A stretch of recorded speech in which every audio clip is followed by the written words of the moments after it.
दोस्तों, किस तरह से स्मोकिंग व पॉल्यूशन एक इंसान की मौत की वजह बन सकती है, इसके पीछे का साइंस क्या है, आज इस वीडियो में मैं इसी के बारे में आपको जानकारी दे रहा हूँ। सबसे पहले हम ये देखते हैं कि जब हम फ्रेश ऑक्सीजन कंज्यूम करते हैं तब क्या होता है। जैसे ही ऑक्सीजन इनहेल की जाती है वह हमारे विंड पाइप में पहुंच जाती है। यह दोनों हमारे लंग्स हैं, जो आप स्क्रीन में दिख रहे हैं। लंग्स में पहुंचकर यह पाइप दो ब्रांच में डिवाइड हो जाता है और इन ब्रांचेस की बहुत सारी सब ब्रांचेस होती हैं। अब ध्यान से समझना यह है कि पाइप से होकर जब ये ऑक्सीजन ब्लड स्ट्रीम में पहुंचकर इंटरनली लंग्स के अंदर सर्कुलेट होती है तो बाहरी जो टनल की दीवार है एक बहुत पतली बाउंड्री के समान वेन होती है, उससे घिरी होती है।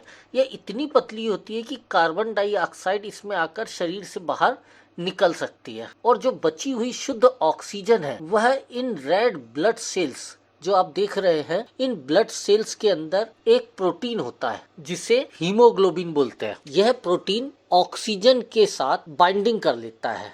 अब जब ये ब्लड सेल्स शरीर में सर्कुलेट होते हैं तो उनके साथ साथ ऑक्सीजन भी हमारे सारे शरीर में सर्कुलेट होने लगती है। जैसे कि लंग से ऑक्सीजन निकलती है और पैरों में चली जाती है, हाथों में चली जाती है, ब्रेन में चली जाती है, एटसेट्रा। अब यदि फ्रेश ऑक्सीजन की जगह हम सिगरेट या प्रदूषित गैसेस को इनहेल करते हैं तब क्या होता है। सिगरेट का जो धुआं कोई व्यक्ति इनहेल कर रहा है उसमें 4000 से ज्यादा हार्मफुल केमिकल हमारे शरीर में आते हैं। जैसे ही विंड पाइप से यह धुआं हमारे लंग्स में पहुंचता है वह सारे के सारे केमिकल और गैसेस जो कि बहुत ही खतरनाक है, उनमें भी सबसे ज्यादा खतरनाक कार्बन मोनोऑक्साइड और निकोटीन, ये भी हमारे शरीर में लंग्स के अंदर आ जाते हैं। इन दोनों का नेचर ऐसा है कि ये जो रेड ब्लड सेल्स है उसमें हीमोग्लोबिन के साथ में ये दोनों बाइंडिंग बना देते हैं ऑक्सीजन की तरह।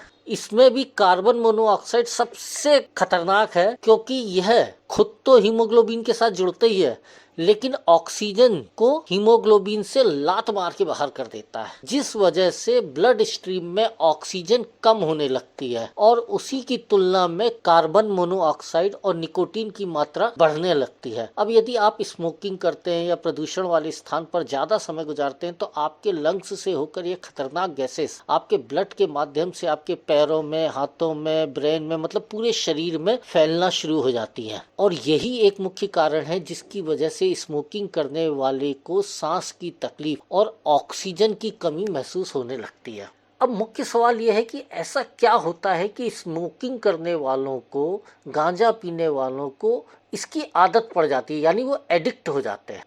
तो दोस्तों, मैं आपको बताता हूं कि सिगरेट पीने के 10 सेकंड के अंदर निकोटीन हमारे ब्लड स्ट्रीम के माध्यम से हमारे ब्रेन में पहुंच जाती है। हमारे ब्रेन के नर्वस सिस्टम में मौजूद न्यूरॉन्स के साथ निकोटीन जो है वो बाइंडिंग बना लेती है। हमें यह पता होना जरूरी है कि दुनिया में कोकीन व हीरोइन, इन दो ड्रग्स के बाद निकोटीन ही वह ड्रग्स है जिसे सबसे ज्यादा तेजी से हमारे न्यूरॉन्स अडॉप्ट करते हैं। और दोस्तों, जैसे ही निकोटीन कनेक्ट होता है हमारे न्यूरॉन्स से, न्यूरॉन एक्टिवेट हो जाते हैं और हमारे ब्रेन में फील गुड हार्मोन्स रिलीज करना शुरू कर देते हैं, जिन हार्मोन्स की वजह से हमारे दिल की धड़कन बढ़ जाती है और हमें फ्रेश फील होने लगता है। हम स्वयं को ज्यादा एनर्जेटिक महसूस करने लगते हैं, फोकस्ड और अटेंशन हो गए हैं ऐसा लगता है और हमारा दिमाग जो है वो हमें लगता है तनाव मुक्त हो गया है। एक लाइन में कहें तो हैप्पीनेस फील होने लगती है और कुछ समय के लिए आदमी को ऐसा लगता है कि वह 7वें आसमान पर आनंद के चरमोत्कर्ष पे पहुंच गया है। लेकिन दिक्कत की बात यह है कि यह सारी फीलिंग सिर्फ 2 घंटे के लिए ही रहती है। उसके बाद यह निकोटीन ब्रेक डाउन कर लीवर में चला जाता है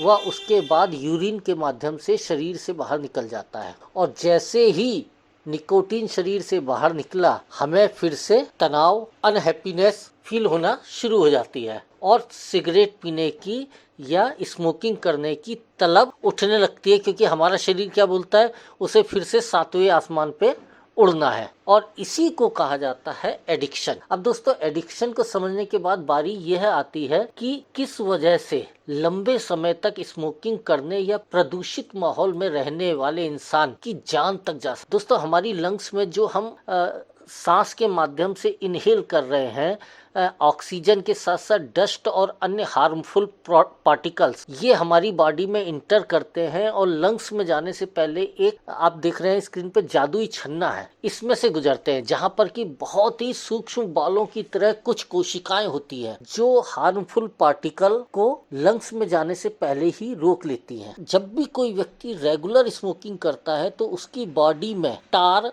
और अन्य जहरीली गैसें मिलकर इन सूक्ष्म कोशिकाओं को पैरालाइज कर देते हैं, जिसके बाद वह हार्मफुल पार्टिकल जहरीले केमिकल हमारे श्वसन तंत्र में इंटर कर जाते हैं, यानी हमारे फेफड़ों के अंदर चले जाते हैं।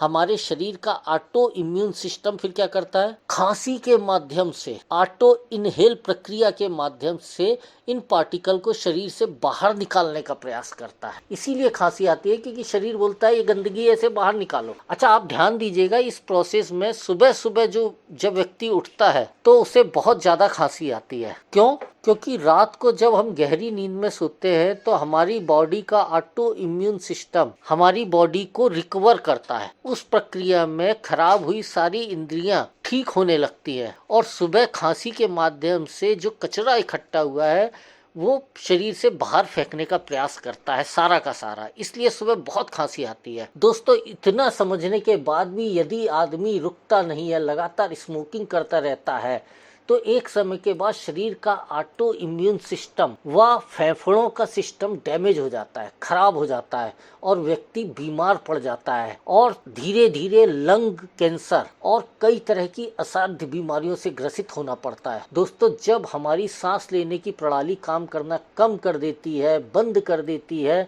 हवा से ऑक्सीजन और अन्य खतरनाक पार्टिकल को अलग नहीं कर पाती है, ब्लड सेल्स में ऑक्सीजन की जगह कार्बन मोनोऑक्साइड और निकोटीन आ जाते हैं, तो धीरे धीरे ये गंदगी हमारी ब्लड वेन में नसों में जमा होना शुरू कर देती है और जब नसें जाम होने लगती हैं गंदगी की वजह से, खून व उसके साथ ऑक्सीजन हमारे ब्रेन में नहीं पहुंच पाती है। इसी को स्ट्रोक कहा जाता है। और जब ये ऑक्सीजन ब्लड के माध्यम से हार्ट में नहीं पहुंच पाती है तो इसी को अटैक कहा जाता है, क्योंकि ऑक्सीजन हार्ट की पंपिंग के लिए बहुत आवश्यक है, यानी मौत निश्चित है। मुझे यह बताने में कोई संकोच नहीं है कि एक बार सीमा रेखा पार हो जाए उसके बाद आदमी की मौत निश्चित रहती है। इधर उधर की दवाइयाँ और डॉक्टरों से कुछ समय आराम मिल जाता है, लेकिन कोई ठीक तो कभी नहीं हो पाता है। साल भर के अंदर ही आदमी मर जाता है। यदि अभी आप या आपके परिचय में, परिवार में कोई व्यक्ति लगातार प्रदूषित माहौल में रह रहा है या स्मोकिंग कर रहा है, तो यह अति आवश्यक है कि एक तो उसकी इस आदत को आप बंद करवाएं